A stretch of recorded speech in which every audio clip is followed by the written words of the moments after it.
Hello and welcome. My name is Alan and we are back with more the Bhagavad Gita. Today we are going to get a little further in the eternal Godhead. But yeah, with that said, let's go ahead and just jump into this. Chapter 8, the Eternal Godhead. This chapter alludes briefly to several important concepts presented more fully in the Upanishads, and it will be helpful to quote the Upanishads to elucidate these points.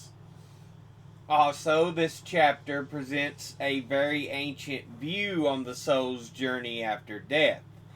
These ideas about the afterlife did not originate in the Gita, and are even more ancient than the Upanishads. Another ancient concept here is that of a cyclical universe, which is elaborated in Hindu scriptures in great detail. This chapter merely refers to it in passing. The chapter begins with Arjuna asking what appears to be questions of theology, but the role of a theologian does not fit him naturally.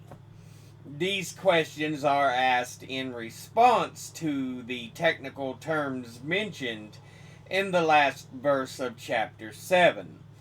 The sense of Krishna's answer is in accord with what he said earlier about his Maya. He is God immanent in all things as well as God transcendent. But it is Arjuna's other question that determines the direction of how the discourse now takes. Arjuna asks how Krishna can be known at the hour of death. Here, of course, Arjuna means Krishna in his cosmic mystical aspect, so he is asking in essence, how can the self-realized person enter the supreme state of immortality at the time of death? Krishna replies that whoever remembers him at the time of death will enter Madbhavam, my being. If Arjuna can remember Krishna in the hour of death, he will be united with Krishna and enter into immortality. In fact, whatever it may be, the content of the mind at the hour of death directs the soul in its journey to rebirth. Thus, the mind influences the evolution of the soul as it moves into the next life. Whatever a person thinks about in life, his or her deepest motivations are likely to be the last thoughts at the time of death. So there is continuity between his life and the next, and all the baggage of desire and motivation goes right along with the soul. But here Krishna is talking about the person. He hopes Arjuna will be such a one who has no worldly baggage, who will remember Krishna at the final hour. To ensure he will focus his devotion on Krishna at the hour of death, Arjuna should make a practice of remembering him continually now. If he makes his mind one-pointed in meditation and learns to focus his being on Krishna, then naturally, at the time of death, he will think of nothing else. Otherwise, in the chaos of death, he will panic and lose his way. Krishna describes in detail what happens to consciousness at the moment of death. These verses actually describe the yogis as being in control of the process of death, directing their consciousness step by step through the difficult ordeal of leaving the body. They attain the supreme goal. This idea is also accepted by one of the greatest teachers of meditation in ancient India, Patanjali, who says in the Yoga Sutras that the yogi dies at will. Similar descriptions of death process occur in the Upanishads, though there the dying person is not necessarily in control. The Upanishads gave a detailed account. When the self seems to become weak and sink into unconsciousness, the vital breaths gather to him. Then he takes with him those particles of light and descends into the heart. When the consciousness, that is the I, turns back, the dying person no longer sees any form. He is becoming one. They say he does not see. He is becoming one. They say he does not smell. He is becoming one. They say he does not taste. He is becoming one. They say he does not speak. He is becoming one. They say he does not hear. He is becoming one. They say he does not think or touch or know. The point of his heart lights up, and by that light the self departs, either through the eye or the skull, or through some other door of the body. And when he departs, life departs. And when life departs, all other vital forces depart after it. He is conscious, and with consciousness, he leaves the body. Then his knowledge and his works and his previous impressions go along with him. Brihadaranyaka Upanishad. First, consciousness is withdrawn from the senses. The dying no longer hear or see what is going on around them. They are still conscious, but the light of the consciousness has been withdrawn from the senses, here called the gates of the body. They are said to be 9 such gates: 2 eyes, 2 nostrils, 2 ears, the mouth, and the organs of generation and excretion. Sometimes 2 more are added: the navel and the sagittal suture, located at the top of the skull and called in Sanskrit Brahmaradra, the aperture of Brahman. When consciousness has been withdrawn from these gates, Krishna says the mind is placed, locked up, in the heart. Here, as in Christian mysticism, it is the heart and not the head that is taken to be the home of the soul. Probably what is meant is the heart chakra, the center of consciousness corresponding to the center of the chest. Prana, vital energy and awareness, have been withdrawn from the outer frontiers of personality and consolidated within.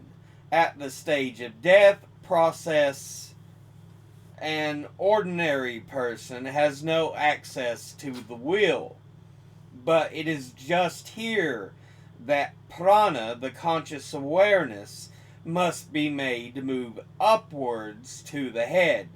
If prana leaves the body through the brahmaranda, there will be no rebirth. That is, the dying person will enter samadhi at the time of death.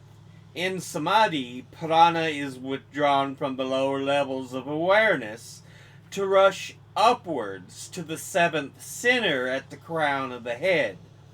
This is possible only for the yogi who has thoroughly mastered meditation and control of prana. If prana exits through some other one of the 11 doors of the body, the Upanishads say the state of immortality will not be gained. When he departs from his body, he ascends with the rays of the sun appearing repeating the syllable Om. As soon as he thinks of it, he comes to the sun. That indeed is the door to the next world. Those who know enter. Those who do not know are stopped. There is a verse. 101 subtle tracks lead from the heart. One of these go upwards to the crown of the head. Going up by it, he goes to eternal life. Others depart in various directions. Chandogya Upanishad. In the Gita, as well as in this passage from the Chandogya Upanishad, the mantra Om is used. If the yogis can remember the mantra even as consciousness itself is departing the body, and the Gita adds, if they can meditate on Krishna, they will go to the highest goal. Relinquishing the body in the state of samadhi may attain the mystic eternity that is union with Krishna. In this chapter, the Gita alludes to the two paths, northern and southern, that the soul may take after death. Verses 24 to 25 present in abbreviated form what the Brihadaranyaka Upanishad spells out in obscure details. Those who know this, who meditate upon truth with faith while living in the forest, go to the light, from light to day, from day to the fortnight of the moon's waxing, from the waxing fortnight to the 6 months of the sun's northern journey, from those 6 months to the world of the Devas, from the world of the Devas to the sun, from the sun to the lightning. Then a spirit approaches them and leads them into a world of Brahman. In that world they live for eternal ages. They do not return again. But those who conquer worlds through sacrifice, charity, and austerity pass into the smoke. From the smoke into the night, from the night into the fortnight of the waning moon, from the fortnight of the waning moon into the 6 months of the sun's southern journey, from there into the world of the ancestors, from the world of the ancestors into the moon, and from there to rebirth. Brihadaranyaka Upanishad. Northern and southern paths refer to the path of the sun, which seems to move northward, and the winter solstice. after the winter solstice, and southward after the summer solstice. To die during the period in which the sun is moving southward is considered inauspicious. Dying during the period when the winter solstice, after the winter solstice, when the sun is moving back north, meant the soul might take the northern path, which leads to immortality. In the Gita and the Upanishads, this northern path has come to signify that the soul has been released from karma and needs not be reborn. The southern path, by contrast, leads the soul to a new birth in this world, a birth suitable to its karma. This view of the soul's journey after death has a primordial quality about it, giving the feeling that it far predates even the Upanishads. Perhaps it is a belief of very ancient times that found its way into the Upanishads, which say that the spiritually ready soul makes the journey of the northern route, while those who have only practiced rituals take the southern. This chapter also briefly alludes to the days and nights of Brahma. Brahma is the creator of the Hindu Trinity, who brings forth the cosmos at the will of Vishnu. But Brahma, in a sense, is not in control of this creative process.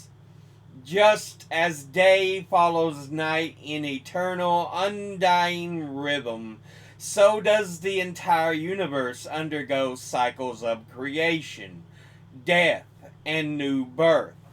As the day of Brahma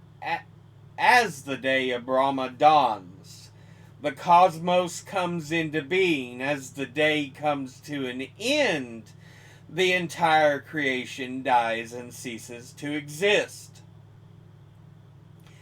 Then, for a night as long as the cosmic day, the universe rests. It ceases to be, or rather it continues only in a subtle, unmanifest form, a dream in the mind of Vishnu, who lies sleeping on the waves of the cosmic ocean. Then, without deviating from the eternal rhythm, the cosmos is reborn when the night is over. The new universe dawns, and Brahma once again moves into his active creative day.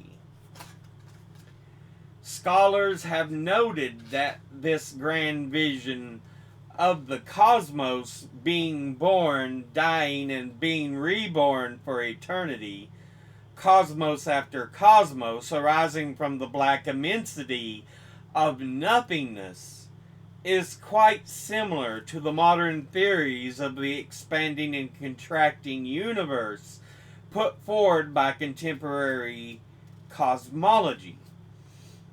The vast time spans accepted by present-day physics are also similar to the cosmic days and nights of Brahma.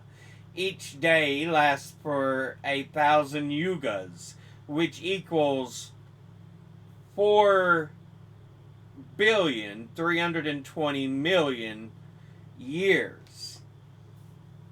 For this near eternity of time, the universe lives and grows. When it dies and lies dormant for an equal time before the new day dawns. There is a state of being, however, that is higher than the perishable cosmos, which is not born and does not die the cosmic death. Here, it is called simply Avyakta, the unmanifest, and the supreme goal of all living things, and it is Krishna's home. Returning to its final resting place, the soul enters into immortal bliss and is not reborn. The Eternal Godhead verses. Arjuna, O Krishna, what is Brahman? And what is the nature of action? Why is the Adhyatma and Adhibhuta the Adhidaiva?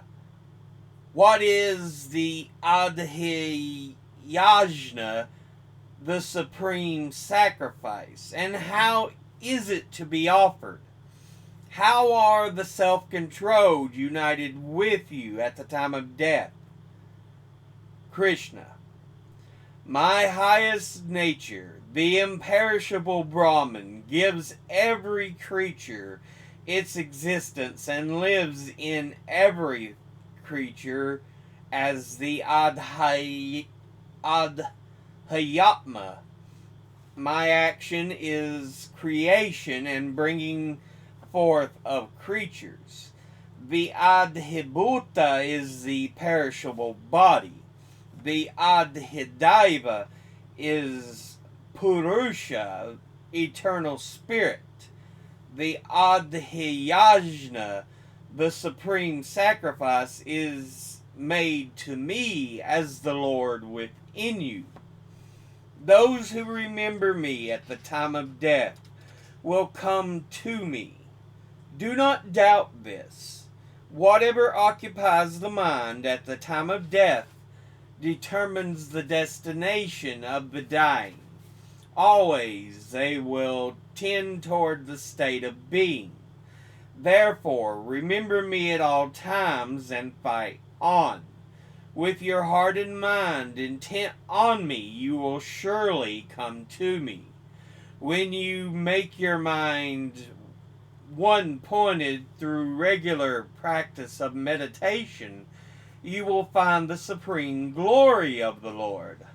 The Lord is the supreme poet, the first cause, the sovereign ruler, subtler than the tiniest particle, the support of all, inconceivable, bright as the sun, beyond darkness. Remembering him in this way at the time of death, through devotion and power of meditation, with your mind completely stilled and your concentration fixed in the center of spiritual awareness between the eyebrows, you will realize the Supreme Lord. I will tell you briefly of the eternal state all scriptures affirm, which can be entered only by those who are self-controlled and free from selfish passions. Those whose lives are dedicated to Brahman attain this supreme goal. Remembering me at the time of death, close down the doors of the senses and place the mind in the heart. Then, while absorbed in meditation, focus all energy upwards to the head, repeating in this state the divine name, the syllable Om, that represents in the changeless Brahman. You will go forth from the body and attain the supreme goal. I am easily attained by the person who always remembers me and is attached to nothing else. Such a person is a true yogi, Arjuna. Great souls make their lives perfect and discover me. They are freed from mortality and the suffering of this separate existence. Every creature in the universe is subject to rebirth, Arjuna, except the one who is united with me.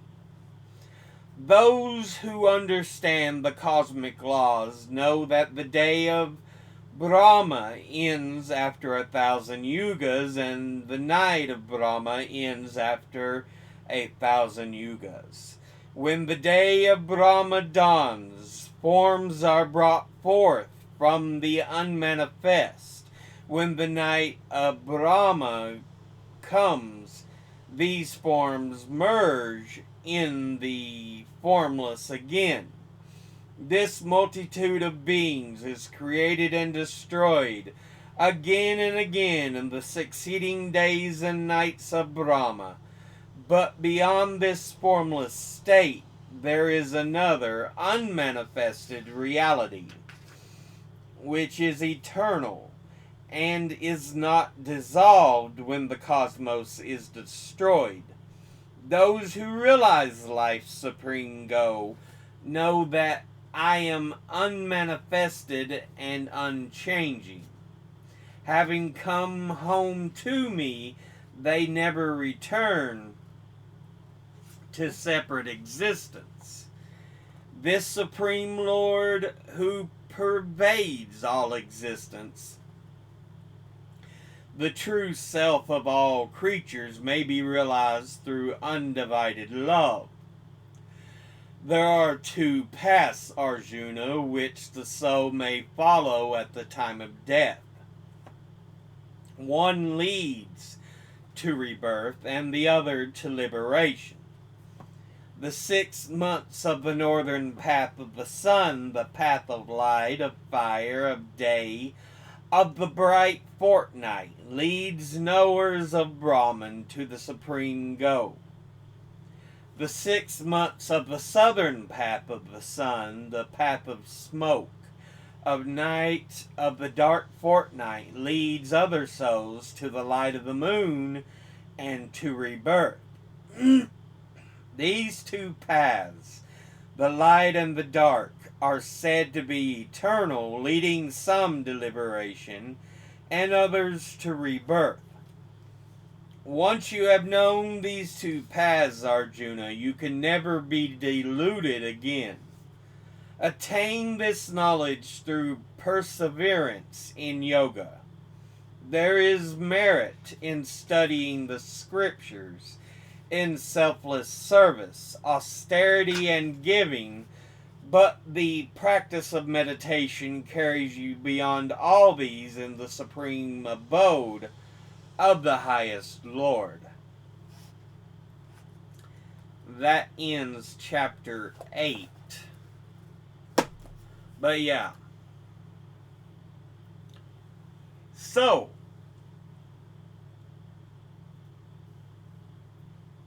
again, the idea of self, and he gives some clue in the fact that, look, I've pointed out before that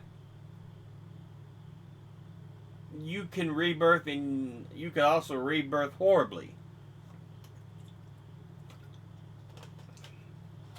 But you can also be very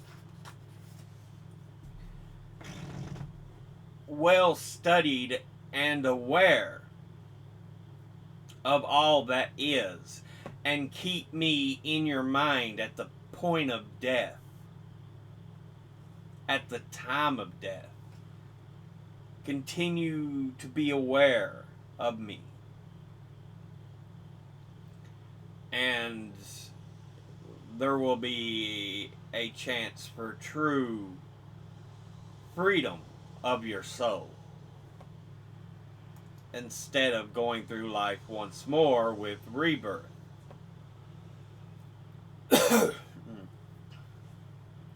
So yeah.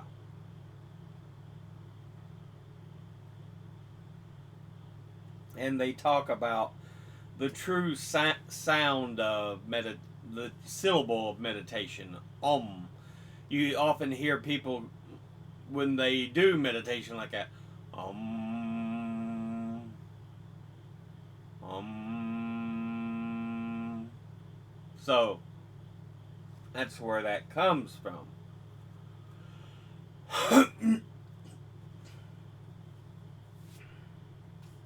Yeah. Again, I know nothing else of Hinduism besides, it's loosely connected to Buddhism. But Buddhism is through the knowledge of the Buddha. But from what I'm kind of understanding, it's still Hinduism in a sort. But following the knowledge and teachings of Buddha. But yeah.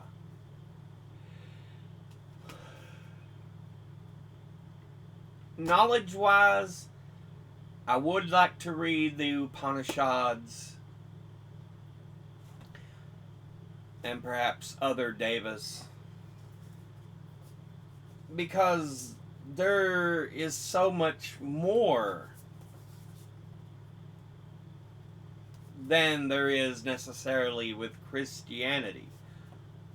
You have diverging forms of Christianity, splinters of the specific religion, but a lot of them focus down to the same books of the Holy Bible.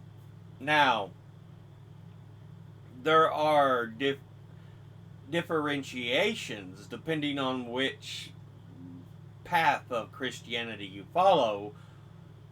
The Church of Jesus Christ of Latter-day Saints, Mormons. I've got a copy of the Book of Mormon, so that's something we'll be able to go through. I have a printed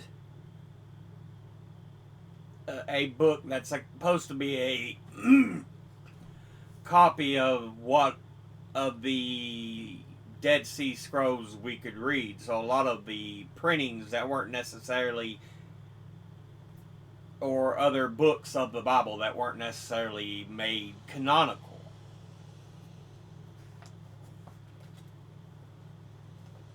You must remember, before the Bible, there were multiple texts, multiple books.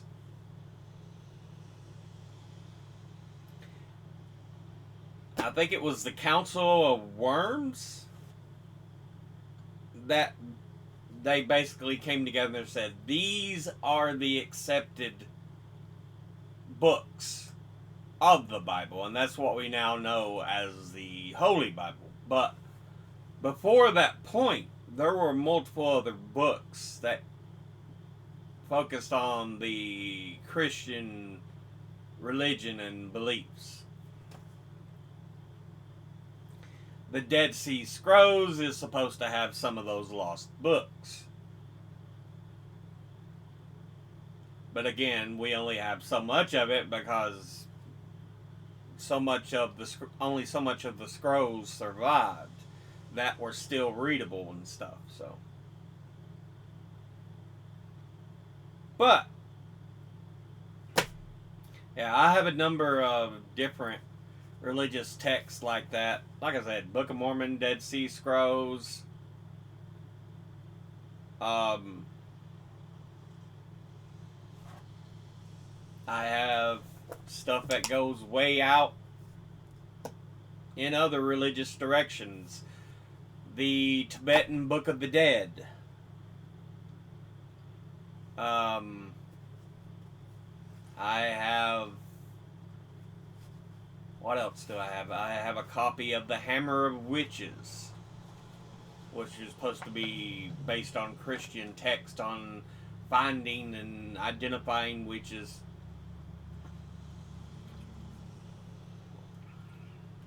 Let's see, what else do I have? Besides just Christianity, I have a copy of the Quran. I need to get a copy of Judaic text. I don't have like the Torah. I know the Old Testament is supposed to be based on Judaic religion text, from what I understand. And again, some of the Dead Sea Scrolls are along that same line because they're that old. But I need a copy of like the Torah, and I want to say there's another book.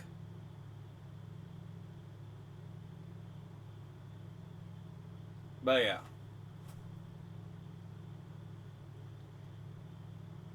Even though I am atheist as fuck,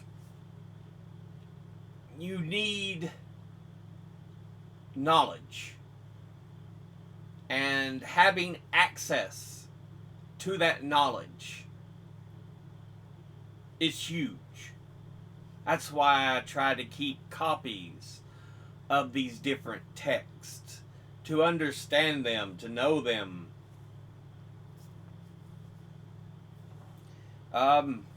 Besides the Abrahamic religions, and like I said, the Tibetan Book of the Dead, I also have a couple of books on Native American lore. That's one I need to read.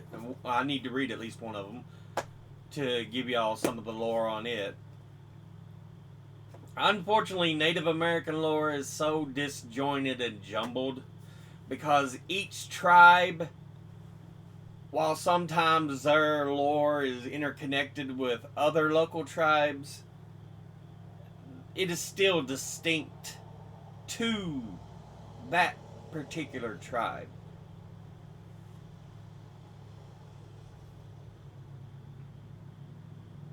And unfortunately, we need a better source and telling of Native American lore.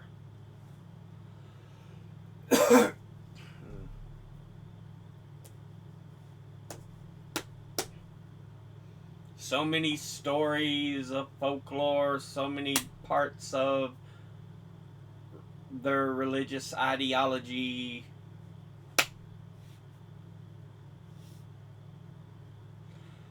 Again, for me, there's a lot of Cherokee lore, because that was the big tribe in the area. That's where a lot of legend and knowledge is drawn from. The Cherokee. As I've tried to acknowledge before, I think their original name is like the Salagi. Tsalagi. Is what they originally had called themselves.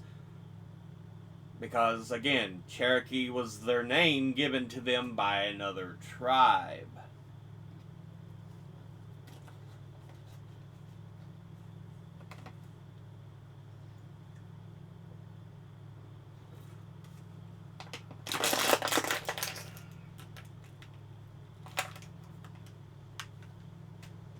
So, yeah. Anyway, now that I've rambled way off on topic here, we'll continue the Bhagavad Gita. We're, let's say, a little over halfway through. Somewhere in that area. You can really see that. It's hard to see. Maybe 2/3. Somewhere between halfway and 2/3. But, yeah. It might be just as easy to look at the page number. 169. Glossary. Notes.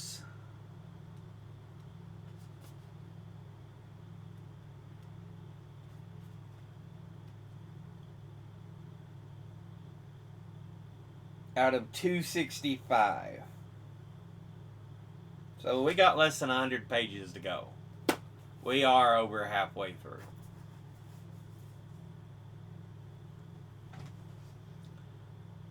Yeah.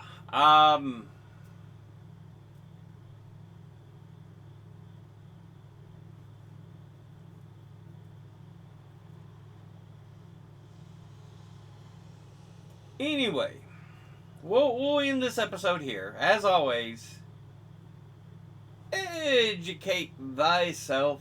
Think, read, study, learn.